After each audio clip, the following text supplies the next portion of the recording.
राधे राधे, हरे कृष्णा। आप सभी का दिन शुभ हो।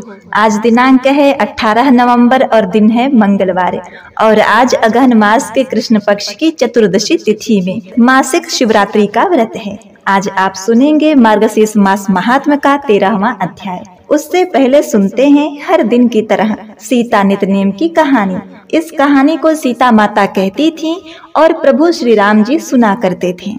एक दिन श्री राम भगवान को किसी काम के लिए बाहर जाना पड़ा तो सीता माता कहने लगी कि भगवान, मेरा तो 12 वर्ष का नितनेम है, अब आप बाहर जाएंगे तो मैं अपनी कहानी किसे सुनाऊंगी।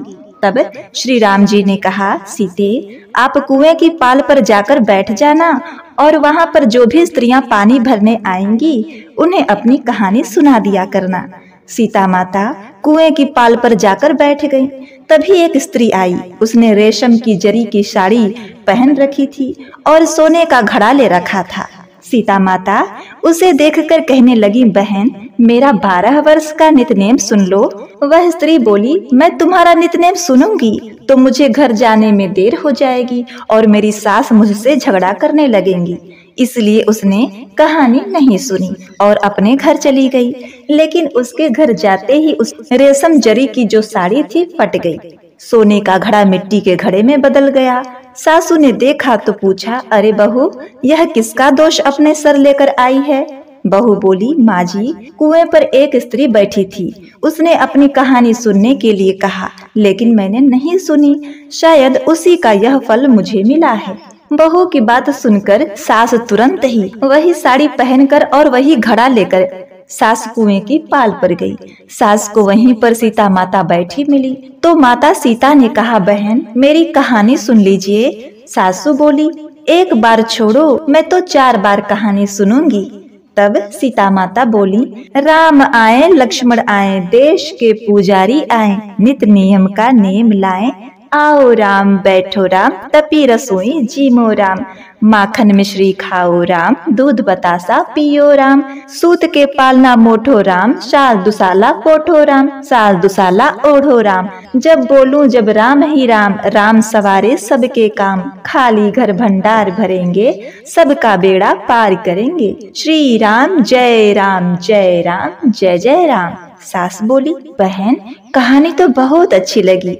फिर कहानी सुनकर सास घर चली गई और उसकी साड़ी फिर से रेशम जरी की बन गई। मिट्टी का घड़ा फिर वापस से सोने के घड़े में बदल गया। बहू ने देखा तो कहने लगी, सासू माँ, आपने यह सब कैसे किया। सास बोली, बहू, तू दोष लगा कर आई थी और मैं अब दोष उतार कर आ रही हूँ। बहू ने पूछा, माँ जी, वह कुएं वाली स्त्री कौन है। सासू ने बताया कि वह तो सीता माता थी। वह पुराने से नया कर देती हैं, खाली घर में भंडारे भर देती हैं। वह लक्ष्मी जी का वास घर में कर देती हैं और मनुष्य को जो भी इच्छा हो उसे पूर्ण कर देती हैं। बहू बोली, माँ जी, फिर तो ऐसी कहानी मुझे भी सुना दो। सास बोली, ठीक है, तुम भी सुन लो। फिर सास ने कहानी शुरू की। राम आए, लक्ष्मण आए, देश के पुजारी आए, नित नियम का नेम लाए। आओ राम, बैठो राम, तपी रसोई जीमो राम, माखन मिश्री खाओ राम, दूध बताशा पियो राम, सूत के पालना मोठो राम, राम साल दुसाला पोठो राम, साल दुसाला ओढ़ो राम। जब बोलूं जब राम ही राम, राम सवारे सबके काज, खाली घर भंडार भरेंगे, सबका बेड़ा पार करेंगे। बोलो श्री राम जय राम, जय राम जय जय राम। कहानी सुनकर बहू बोली, माँ जी, कहानी तो बहुत अच्छी है। सासू ने कहा, ठीक है, अब से हम इस कहानी को रोज किया करेंगे। अब सास बहू रोज सवेरे उठती, नहाती धोती और पूजा करने के बाद नित नियम की सीता माता की कहानी कहती। एक दिन की बात है, उनके यहाँ पड़ोसन की एक महिला आई और बोली, बहन, जरा सी आँच तो देना। तो बहू बोली कि आज तो अभी हमने जलाई ही नहीं। पड़ोसन बोली, तो फिर तुम सुबह 4 बजे से उठकर क्या कर रही हो। तो उन्होंने कहा कि हम तो सुबह सुबह उठकर पूजा करते हैं, फिर सीता माता की नितनेम की कहानी कहते हैं।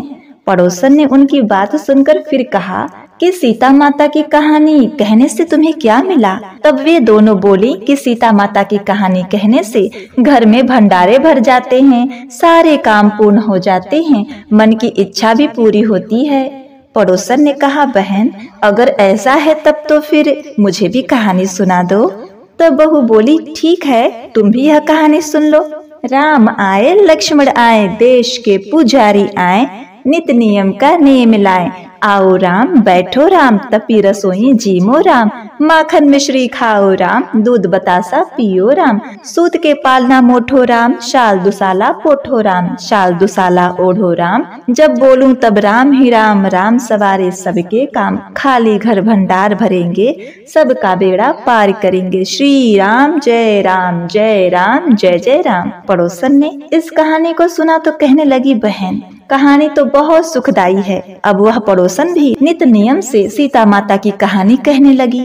कहानी कहने से सीता माता ने पड़ोसन के भी धन के भंडारे भर दिए। देखते ही देखते अब तो पूरे मोहल्ले में नित्यनेम की कथा चल पड़ी और हर किसी की मनोकामना पूर्ण होने लगी।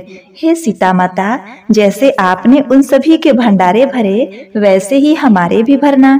कहानी को कहने वाले, कहानी को सुनने वाले और हुंकारा भरने वाले सबके भंडारे भरना, सभी की मनोकामनाएं पूर्ण करना।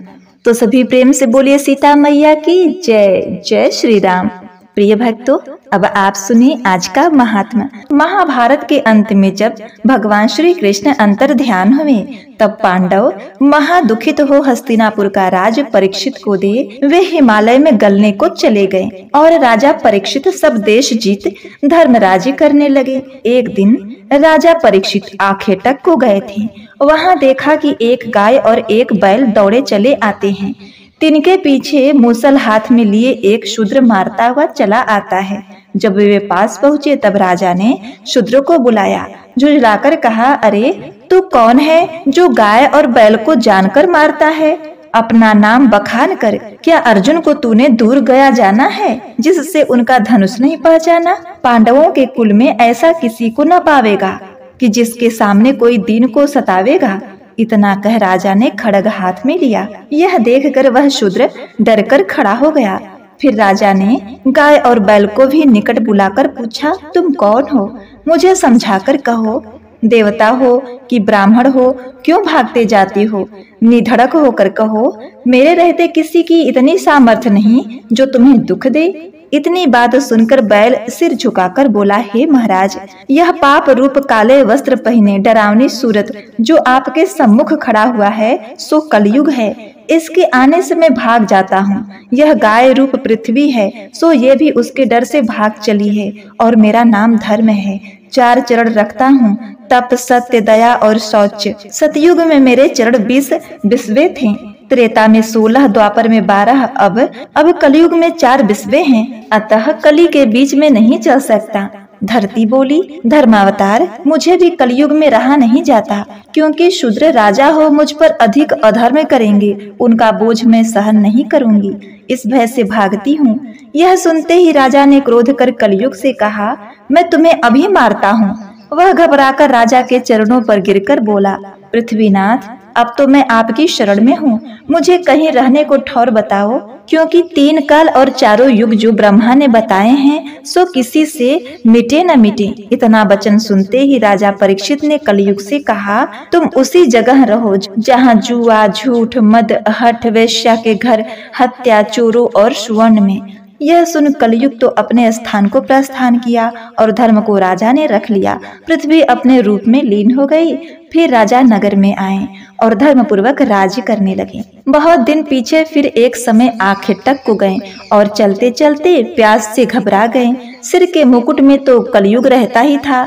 उसने अवसर पाकर राजा को अज्ञान किया। राजा प्यास के मारे व्याकुल हो गया। जहाँ लोमश ऋषि आसन पर बैठे नयन मुद कर हरि का ध्यान लगाए हुए तप कर रहे थे, वे वहां आए।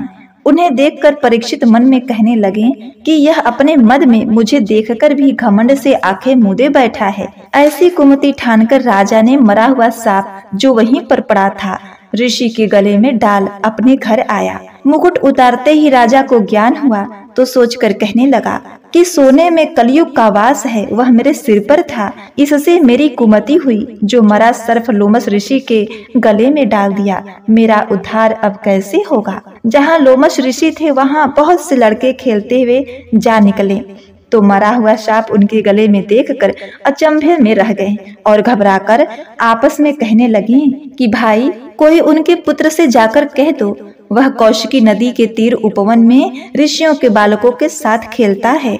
यह सुनकर बालक वहां दौड़ा हुआ गया। वहां श्रृंगी ऋषि बालकों के साथ खेल रहे थे। कहा, बंधुओं तुम यहाँ खेलते हो, कोई दुरात्मा मरा हुआ सांप तुम्हारे पिता के गले में डाल गया है।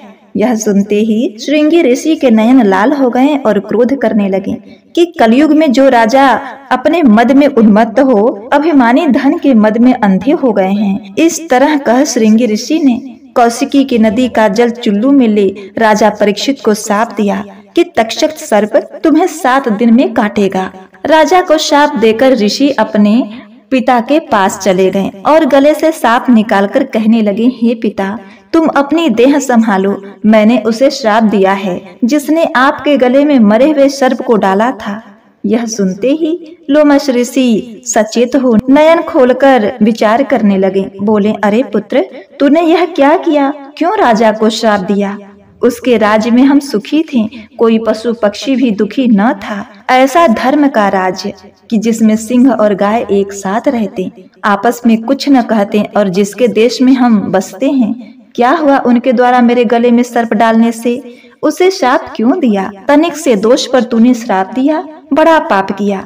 कुछ विचार मन में नहीं किया, गुड़ छोड़ अवगुड़ ही लिया। साधु को चाहिए कि शील से रहे, आप कुछ न कहें और सबकी सुन लें, सबका गुड़ लें अवगुड़ तज दें। लोमस ऋषि ने एक चेले से कहा, तुम राजा परीक्षित को जाकर जता दो कि तुम्हें श्रृंगी ऋषि ने श्राप दिया है। भले लोग तो दोष देंगे ही, वह सावधान हो जाएं। इतना वचन गुरु का मानकर चेला राजा के पास आया और कहने लगा, महाराज तुम्हें श्रृंगी मुनि ने यह श्राप दिया है कि तुमको 7वें दिन तक्षक नाग डसेगा। अब तुम यह कार्य करो जिससे कर्म की फांसी से छूटो। सुनते ही राजा प्रसन्नता से खड़ा हो हाथ जोड़कर कहने लगा कि मुझ पर मुनि ने बड़ी कृपा की जो शाप दिया, क्योंकि मैं माया मोह के अपार शोक सागर में पड़ा था तो निकाल कर बाहर किया। जब मुनि का शिष्य विदा हुआ तो राजा ने वो बैराग लिया और जन्मेजय को बुलाकर राजपाठ देकर कहा, बेटा गौ ब्राह्मण की रक्षा करना, प्रजा को सुख देना। इतना कहकर राजा रनिवासे में आए, जहाँ सभी रानियां राजा को उदास देखते ही पांव पर गिर रो रो कहने लगी, महाराज तुम्हारा वियोग हम अबला न सह सकेंगी, इसीलिए आप हमें साथ लेकर जाएं तो अच्छा रहेगा। राजा बोला, पतिव्रता स्त्री को उचित है कि जिससे अपने पति का धर्म रहे वही काम करें। इतना कहकर धन जन कुटुंब और राज्य की माया तज कर निर्मोही हो राजा योग साधने गंगा के तीर पर जा बैठे। इस बात को जिसने सुना वह बिना रोए न रह सका। यह समाचार जब मुनियों ने सुना कि राजा परीक्षित श्रृंगी ऋषि के श्राप से मरने को गंगा तट पर आकर बैठा है, तब व्यास, वशिष्ठ, भारद्वाज, कात्यायन, पराशर, नारद, विश्वामित्र, वामदेव, जमदग्नि आदि 88,000 मुनि आसन बिछा पाती बनाकर बैठ गए और अपने अपने अनुभवों से अनेक भांति के धर्म राजा को सुनाने लगे। इतने में राजा की श्रद्धा देख पोथी काख में लिए दिगंबर वेशधारी श्री सुखदेव जी भी वहां आ पहुँचे। उनको देखते ही जितने मुनि थे उठ खड़े हुए। राजा परीक्षित भी हाथ जोड़कर विनती कर कहने लगे कि हे कृपा निधान, मुझ पर बड़ी कृपा की जो इस समय आपने मेरी सुधि ली। इतना बात सुनकर सुखदेव मुनि भी बैठ गए और राजा मुनियों से कहने लगा, हे महाराज, सुखदेव जी जो व्यास के पुत्र हैं, जिसको देख तुम बड़े बड़े मुनिष उठे, सो उचित नहीं। इसका कारण कहो जो मेरे मन का भ्रम जाए। यह सुनकर पराशर मुनि बोले, राजन, जितने हम अवस्था में बड़े ऋषि हैं उतने ही ज्ञान से सुख से छोटे हैं, इसीलिए सबने सुख का आदर सत्कार किया। राजा परीक्षित ने सुखदेव जी को दंडवत कर पूछा, महाराज मुझे क्षमा कर कहो कि किस रीति से कर्म के फंदे से 7 दिन की अवधि में मैं मोक्ष को प्राप्त हो जाऊंगा। अधर्म है अपार, कैसे उतरूं भवसागर से पार। श्री सुखदेव जी बोले, राजन, ये तो थोड़े दिन मत समझ, मुक्ति तो एक घड़ी के ध्यान से ही हो जाती है। जैसे राजा खटवांग ने नारद मुनि को ज्ञान बताया था और उसने 2 ही घड़ी में मुक्ति पाई थी, फिर मुझे तो 7 दिन का समय है। यह सुनकर राजा ने हर्ष से पूछा, महाराज, सब धर्मों में उत्तम धर्म कौन सा है, सो कृपा करके कहो। तब सुखदेव जी बोले, राजन, जैसे सब धर्मों में वैष्णव धर्म बड़ा है, वैसे ही पुराणों में श्रीमद् भागवत है। जहाँ हरि भक्त यह कथा सुनते हैं, वहाँ सब तीर्थ और धर्म आते हैं। इसलिए मैं तुम्हें 12 स्कंद का महापुराण सुनाता हूँ, जो व्यास मुनि ने मुझको पढ़ाया। उसे तू आनंद से मन लगाकर सुन। तब तो राजा परीक्षित बड़े प्रसन्न से सुनने लगे और श्री सुखदेव जी नियम से सुनाने लगे। हरे कृष्णा। आज के अध्याय में बस इतना ही। इसके आगे का अध्याय आप कल के वीडियो में श्रवण करेंगे। प्रिय भक्तगणों, आज आप श्रवण करेंगे माता अन्नपूर्णा की बड़ी ही दुर्लभ कथा। कथा को शुरू करने से पहले आप सभी भक्तों से निवेदन है कि वीडियो को लाइक करके कमेंट में अन्नपूर्णा माता की जय हो जरूर लिखिएगा। अन्न धन के भंडार भरने वाली हे माता अन्नपूर्णा, आप अपने इस व्रत कथा को कहते सुनते हुंकारा भरते अपने सभी भक्तों का कल्याण करना, उन्हें धन्य धान से परिपूर्ण करना। माता अन्नपूर्णा का यह महाव्रत मार्गशीर्ष मास के कृष्ण पक्ष की पंचमी तिथि से प्रारंभ होता है और मार्गशीर्ष शुक्ल पक्ष को समाप्त होता है। यह उत्तम व्रत 17 दिनों तक होता है। इस व्रत के करने से आयु, लक्ष्मी, श्रेष्ठ संतान की प्राप्ति होती है। अन्नपूर्णा व्रत के प्रभाव से पुत्र पौत्र आदि धन का वियोग नहीं होता। जो भी मनुष्य इस उत्तम व्रत को करते हैं, उनकी श्री लक्ष्मी सदैव बनी रहती हैं। जिस घर में लिखी हुई यह अन्नपूर्णा व्रत की कथा होती है, उस घर को माता अन्नपूर्णा कभी नहीं त्यागती। उनके घर में सदैव माता अन्नपूर्णा का निवास रहता है। यदि जो भक्त व्रत नहीं कर सकते, व्रत कथा का श्रवण करके व्रत का पालन कर सकते हैं। सुबह घी का दीपक जलाकर माता अन्नपूर्णा की कथा पढ़े या सुने, उन्हें भोग लगाएं। इस व्रत के करने से भक्तों के घर में धन्य धान की कोई कमी नहीं रहती, सभी सुख पूर्वक रहते हैं। अब सुनिए अन्नपूर्णा माता की कथा। एक समय की बात है, काशी निवासी धनंजय अपनी पत्नी सुलक्षणा के साथ रहा करता था। उसे सभी सुख प्राप्त थे, केवल निर्धनता ही उसके दुख का एकमात्र कारण थी। यह दुख उसे हर समय सताता रहता था। एक दिन सुलक्षणा ने अपने पति से कहा, स्वामी, आप कुछ काम काज करो तो काम चले। इस प्रकार कब तक हाथ पे हाथ धरे बैठे रहेंगे।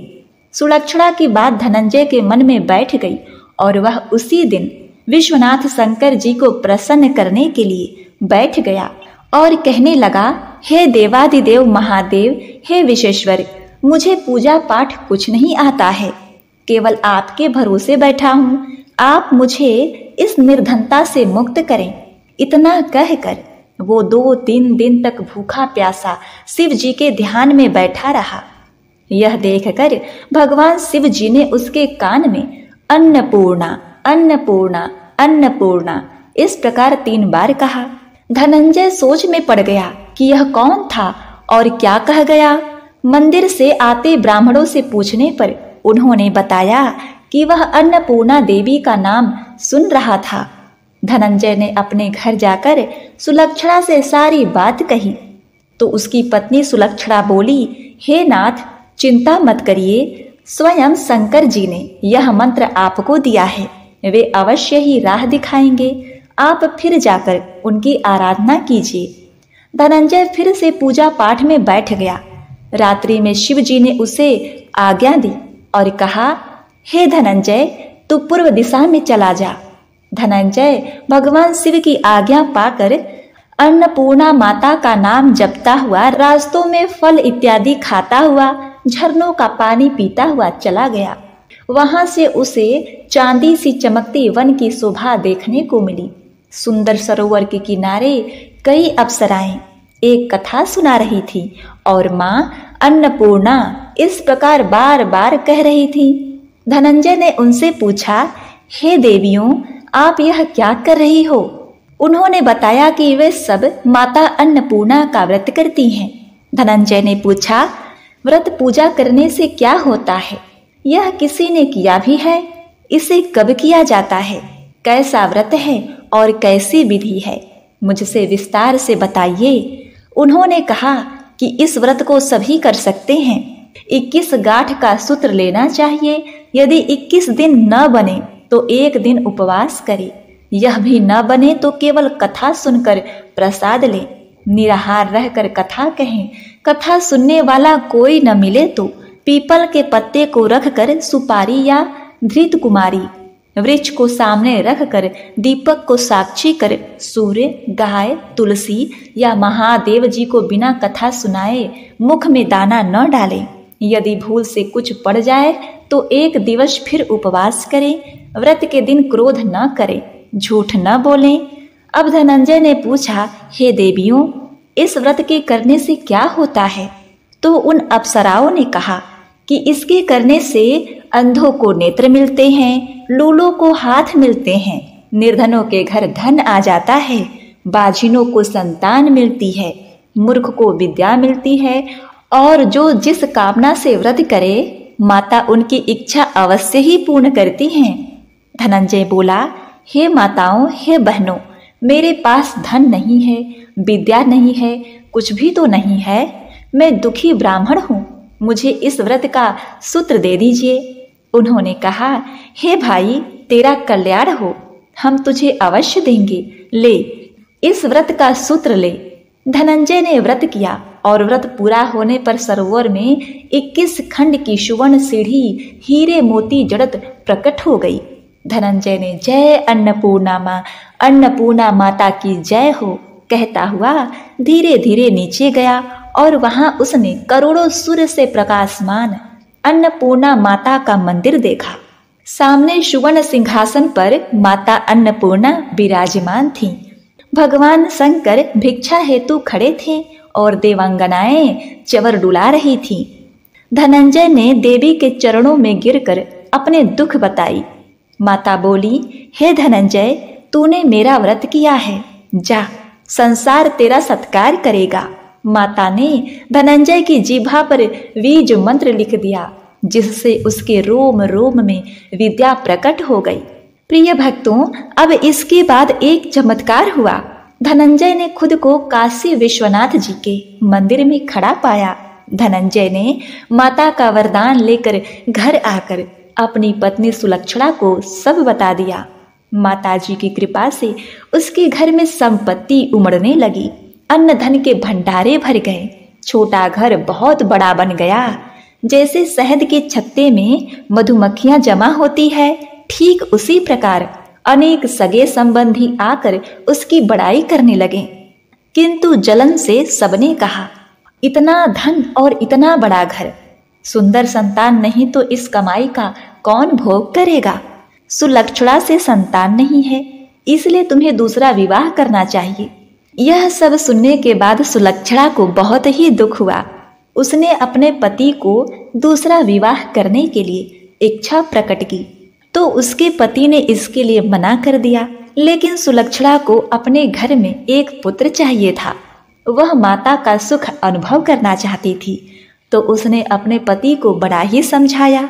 फिर अनिच्छा होते हुए भी धनंजय को दूसरा विवाह करना पड़ा और सती सुलक्षणा को सौत का दुख उठाना पड़ा।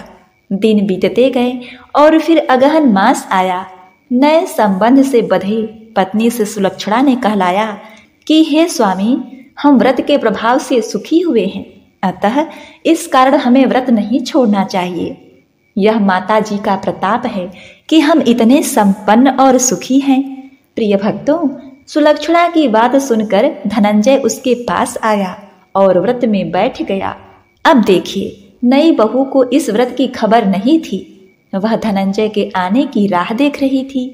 दिन बीतते गए और व्रत पूर्ण होने में 3 दिन बाकी थे कि नई बहू को खबर पड़ गई। अब उसके मन में ईर्ष्या की ज्वाला दहकने लगी। वह सुलक्षणा के घर आ पहुंची और उसने वहां भगदड़ मचा दी। वहां पर उसने सुलक्षणा से खूब लड़ाई की। वह धनंजय को अपने साथ ले गई। अपनी पत्नी के साथ अपने दूसरे घर जाने के बाद धनंजय को थोड़ी देर के लिए निद्रा आ गई। इसी समय नई बहू ने उसका व्रत का सूत्र तोड़कर आग में फेंक दिया।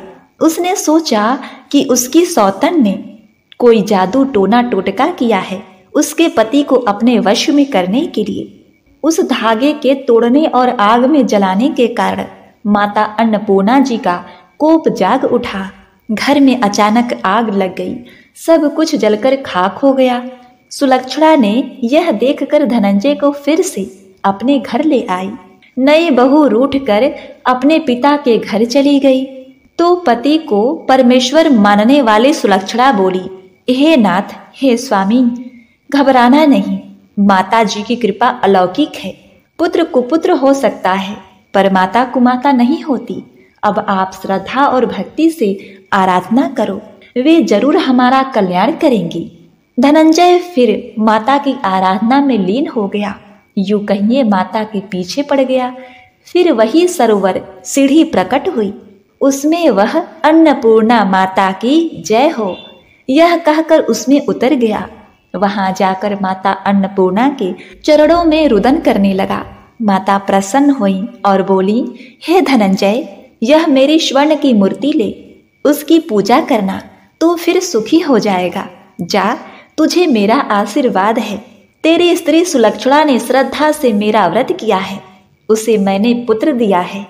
धनंजय ने आंखें खोली तो खुद को काशी विश्वनाथ जी के मंदिर में खड़ा पाया। वहां से फिर उसी प्रकार घर को आया।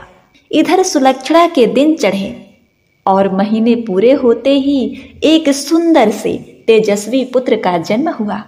गांव में आश्चर्य और प्रसन्नता की लहर दौड़ गई। इस प्रकार उसी गांव के निसंतान सेठ के पुत्र होने पर उसने माता अन्नपूर्णा का मंदिर बनवाया।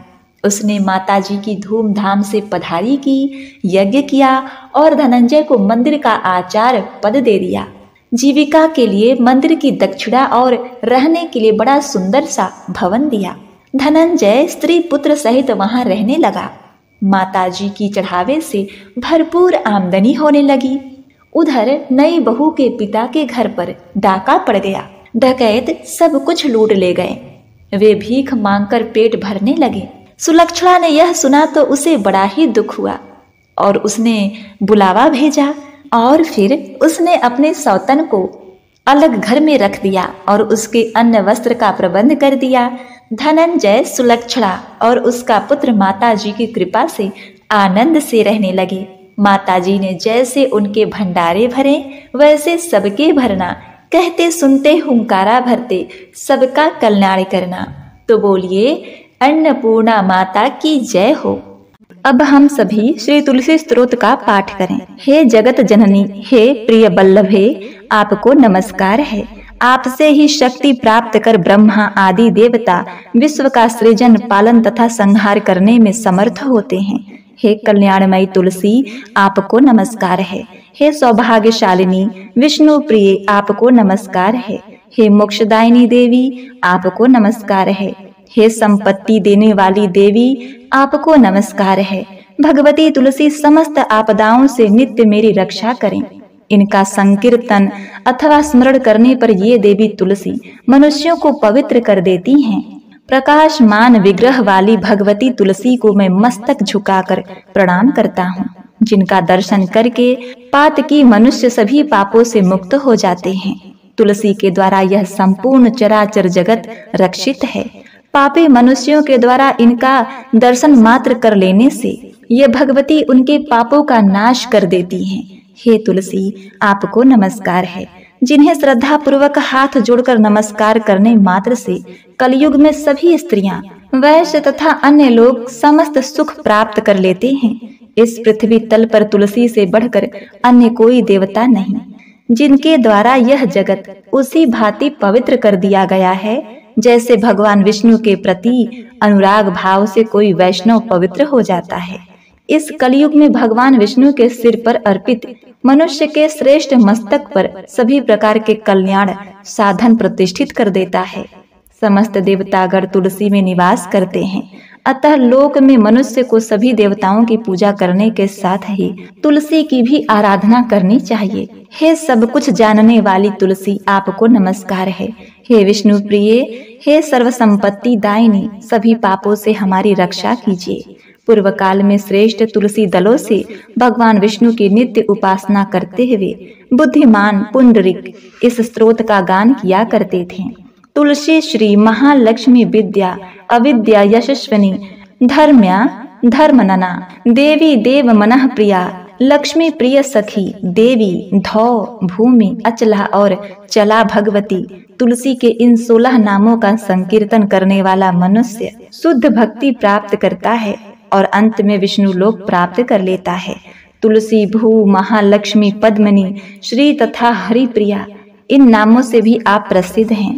लक्ष्मी की सखी, सौभाग्यशालिनी, पापों का नाश करने वाली, पुण्य देने वाली, नारद के द्वारा नमस्कृत तथा नारायण के मन को प्रिय लगने वाली हे तुलसी, आपको नमस्कार है। प्रेम से बोलिए श्री तुलसी मैया की जय हो। प्रिय भक्तों, अब आप अन्न धन के भंडारे भरने वाली सीता माता की नित नेम की कहानी सुनिए। प्रिय भक्तगणों, कथा के अंत में आप श्रवण करेंगे तपसी लपसी की कथा, जिसे हर व्रत कथा के अंत में कहा और सुना जाता है। तपसी लपसी कथा के अनुसार एक तपसी था, एक लपसी था। तपसी हमेशा भगवान की तपस्या में लीन रहता था। लपसी रोजाना 1.25 सेर की लापसी बनाकर भगवान का भोग लगाकर खा लेता था। एक दिन दोनों झगड़ा करने लगे। तपसी बोला, मैं रोज भगवान की तपस्या करता हूँ, इसीलिए मैं बड़ा हूँ। लपसी बोला, मैं रोज भगवान को 1.25 सेर लापसी का भोग लगाता हूँ, इसीलिए मैं बड़ा हूँ।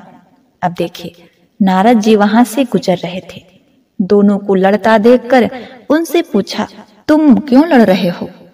तपसी ने खुद को बड़ा होने का कारण बताया और लपसी ने अपना कारण बताया। नारद जी बोले, तुम्हारा फैसला मैं करूंगा। अब देखिए, दूसरे दिन तपसी और लपसी नहाकर अपनी रोज की भक्ति करने आए तो नारद जी ने छुप करके 1.25 करोड़ की एक अंगूठी उन दोनों के आगे रख दी। तपसी की नजर जब अंगूठी पर पड़ी तो उसने चुपचाप अंगूठी उठाकर अपने नीचे दबा ली। लपसी की नजर अंगूठी पर पड़ी, लेकिन उसने ध्यान नहीं दिया। भगवान को भोग लगाकर लापसी खाने लगा। अब देखिए, नारद जी सामने आए तो दोनों ने पूछा कि कौन बड़ा है नारद जी? तो नारद जी ने तपसी को खड़ा होने को कहा। वो खड़ा हुआ तो उसके नीचे दबी अंगूठी दिखाई पड़ी। नारद जी ने तपसी से कहा, तपस्या करने के बाद भी तुम्हारी चोरी करने की आदत नहीं गई, इसीलिए लपसी बड़ा है और तुम्हें तुम्हारी तपस्या का कोई फल नहीं मिलेगा। तपसी शर्मिंदा होकर माफी मांगने लगा। उसने नारद जी से पूछा, मुझे मेरी तपस्या का फल कैसे मिलेगा नारद जी?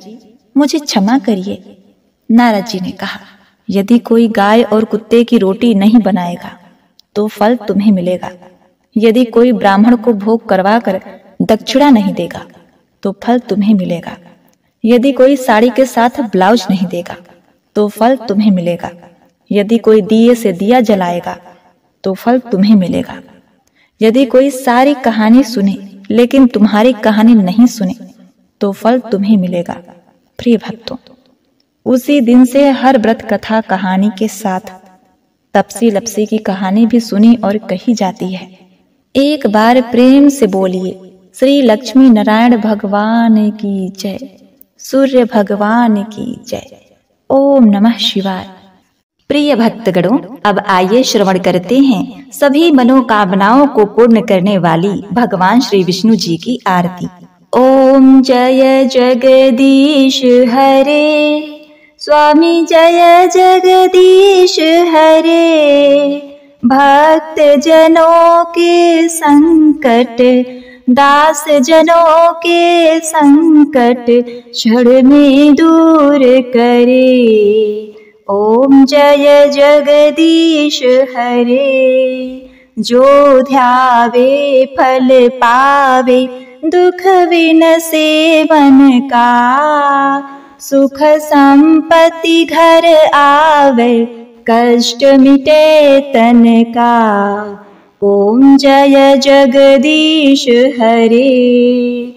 माता पिता तुम मेरे, शरण गहूँ मैं किसकी, तुम बिन और न दूजा, आस करूं जिसकी। ओम जय जगदीश हरे।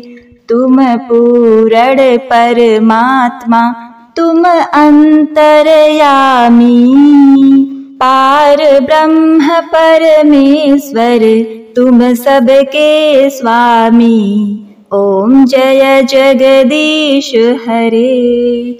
तुम करुणा के सागर, तुम पालन करता, मैं मूर्ख खल कामी, कृपा करो भरता। ओम जय जगदीश हरे। तुम हो एक अगोचर, सबके प्राणपति, किस विधि मिलूं दयामय, मैं तुमको कुमति। ओम जय जगदीश हरे। दीन बंधु दुख हरता, तुम रक्षक मेरे, करुणा हस्त बढ़ाओ, द्वार पड़ा तेरे। ओम जय जगदीश हरे। विषय विकार मिटाओ, पाप हरो देवा, श्रद्धा भक्ति बढ़ाओ, संतन की सेवा। ओम जय जगदीश हरे। श्री जगदीश जी की आरती जो कोई नर गावे, कहत शिवानंद स्वामी सुख संपत्ति पावे। ओम जय जगदीश हरे। प्रेम से बोलिए श्री विष्णु भगवान की जय।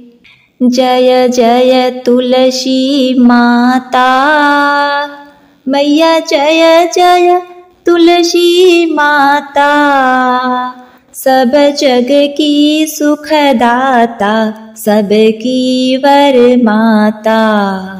मैया जय जय जय जय तुलसी माता, जय जय तुलसी माता। मैया जय जय तुलसी माता, सब जग की सुखदाता, सबकी वर माता। मैया जय जय तुलसी माता। सब योगों से ऊपर, सब रोगों से ऊपर, मैया सब रोगों से ऊपर, रज से रक्ष करे, रज से रक्ष करे, सबकी भवत्राता। जय तुलसी माता, जय जय तुलसी माता। मैया जय जय तुलसी माता, सब जग की सुखदाता, सबकी वर माता। जय जय तुलसी माता। बटु पुत्री है श्यामा, सुरवल्ली है ग्रामा, मैया सुरवल्ली है ग्रामा। विष्णु प्रिय जो नर तुम्हें सेवे, विष्णु प्रिय जो नर तुम्हें सेवे, सो नर तर जाता। जय तुलसी माता, जय जय तुलसी माता। मैया जय जय तुलसी माता, सब जग की सुखदाता, सबकी वर माता। जय तुलसी माता। हरि के शीस विराजत, त्रिभुवन से हो विदित, मैया त्रिभुवन से हो विदित। पतित जनों की तारिणी, पतित जनों की तारिणी तुम हो विख्याता। जय तुलसी माता, जय जय तुलसी माता, मैया जय जय तुलसी माता। सब जग की सुखदाता, सबकी वर माता, जय तुलसी माता। लेकर जन्म बीजन में आई दिव्य भवन में, मैया आई दिव्य भवन में। मानव लोक तुम्ही से, मानव लोक तुम्ही से सुख संपत्ति पाता। जय तुलसी माता, जय जय तुलसी माता, मैया जय तुलसी माता। सब जग की सुखदाता, सबकी वर माता, जय तुलसी माता। हरि को तुम अति प्यारी, श्याम वर्ण सुकुमारी, प्रेम अजब उनका, मैया प्रेम अजब उनका। तुमसे कैसा नाता, तुमसे कैसा नाता, हमारी विपत्ति हरो तुम कृपा करो माता।